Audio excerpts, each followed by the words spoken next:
This is how we filmed the commercial using only natural light.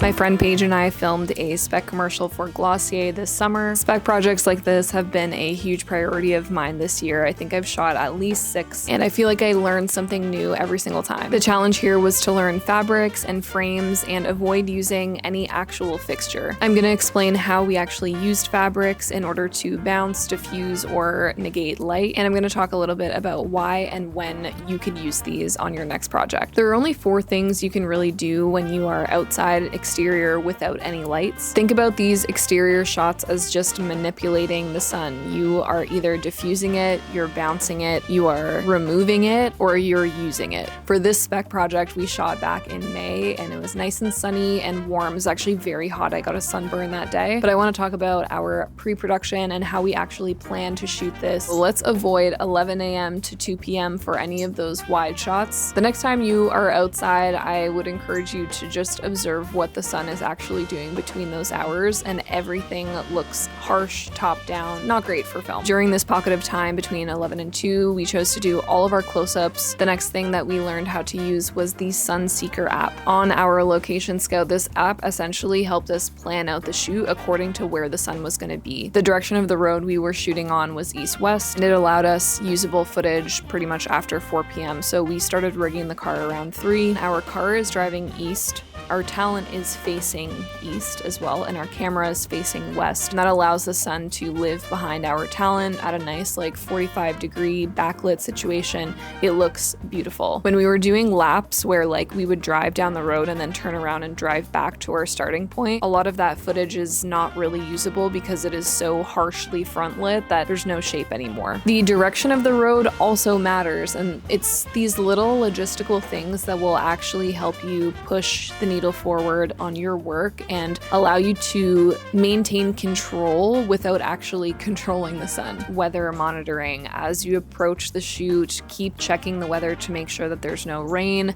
check in if there's any overcast. It's obviously critical that it doesn't rain, but overcast will also influence how the sun is going to look in your image. This ideally was supposed to be a nice summery spot and blue skies and maybe some white puffy clouds, but in the morning we were dealing with all overcast and we were a little bit nervous it wasn't going to clear up, but it ended up clearing up after lunch almost during the driving shots. So it was timed perfectly, almost luck in a sense, because you truly can't predict this to a T. But it did really help us in the morning because imagine you just have this huge top-down softbox available to you, and that is the sun and that's all of your clouds. The one thing that we did do during this time was introduce some negative fill, and we'll talk about that later. If you like this video so far, please like, comment, subscribe, share, whatever you need to do to let me know that you want me to keep doing these, because I want to keep doing them, so let me know. So let's talk about diffusion. This example is with talent who are applying lipstick, and this again was before all the driving shots, so this was early afternoon and the sun was just way too harsh on their face. Because this is a beauty spot, you also want to make sure your skin is nice and soft. Everybody looks very flattering and beautiful. This example with the talent looking into the camera, we tabled a 6x. Just a note, make sure you have enough hands because this 6x frame will act as a giant wind sail, so just make sure you have enough grips on sights as well as sandbags. The next tool we used was a bounce board. We had a bunch of different sizes. You could buy a very cheap 5-in-1 off Amazon. You could buy these poly boards from Dollarama if you're in a tighter situation and there's not enough space. And in this group shot, we wanted to make sure our talent, who had very dark skin, was lit evenly, just the same as everybody else in the shot. We're basically just holding this bounce off camera, very close to the frame, so that she gets the most return, the most bounce of light,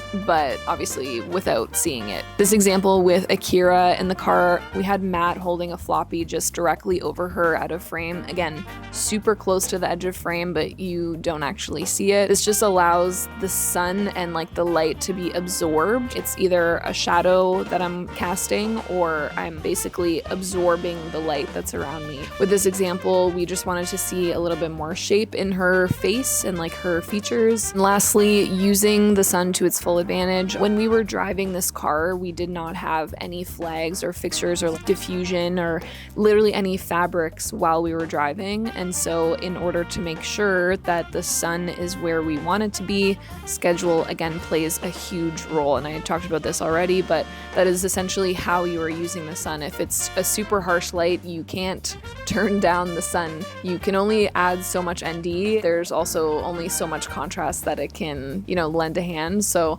essentially you are trying to plan where the sun is going to be in order to shoot properly and in the right direction. In summary, camera and talent placement is super important. For this spec project, I was really trying to learn about fabrics and make a gear list. And so I was able to talk with Lucas and Nick, who are both extremely knowledgeable in this department. I got to understand what their experience is with different fabrics. Everybody has a different style, a different taste. We wanted to use highlight at one point. There's so many different fabrics and everybody has their like favorite ones. And until you actually try them, there's really no way of knowing what it's gonna look like. Other than this one video who Natasha Zimin showed me, the video is called The Ultimate Diffusion and Bounce Test. Until you use it for yourself, that's when you will learn and see what kind of style of like bounce or diffusion and strength of fabric that you like. And you can kind of do your own comparison between all of these frames, but it's tricky. It's very subtle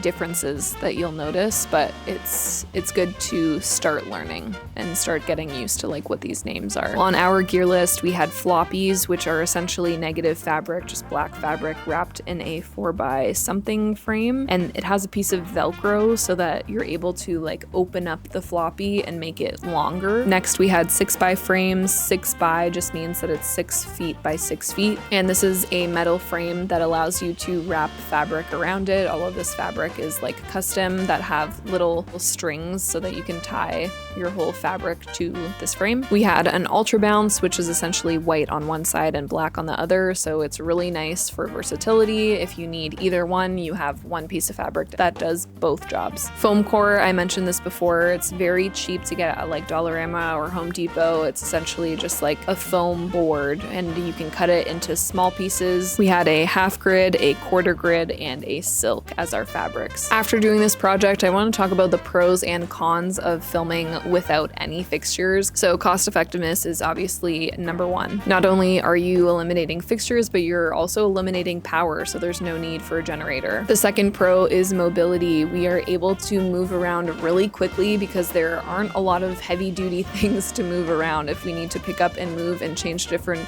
directions or different locations, it's very easy. You also reduce time for setup and teardown. And on faster pace sets like this where you are Hollywooding something, which essentially means that whatever you're using doesn't have a stand and somebody is just holding it in place. Obviously, there are way less moving parts with that as well. And lastly, it is a organic, natural look. You can't get the sun anywhere else. And again, it's just taste, it's preference. If you like the look of fixtures, then great. If you don't, then the sun is your best friend. Two cons that I want to talk about when filming without lights is one, unpredictable weather. This actually we encountered because we used our rain date. It's important to know for like paid projects, but especially for spec projects because nobody is really getting paid for this. I essentially communicate 2 dates with them up front so that our first date, if it rains for whatever reason, we're okay to cancel it and shift to our second date, which is like a rain date hold. Honestly, Canada is like the worst for weather predictability, so I'm glad that we pushed it, even though obviously we're super excited to shoot it. But if the weather is not good, then it's gonna reflect in the final image, especially because this is a summer spot. You wanna make sure that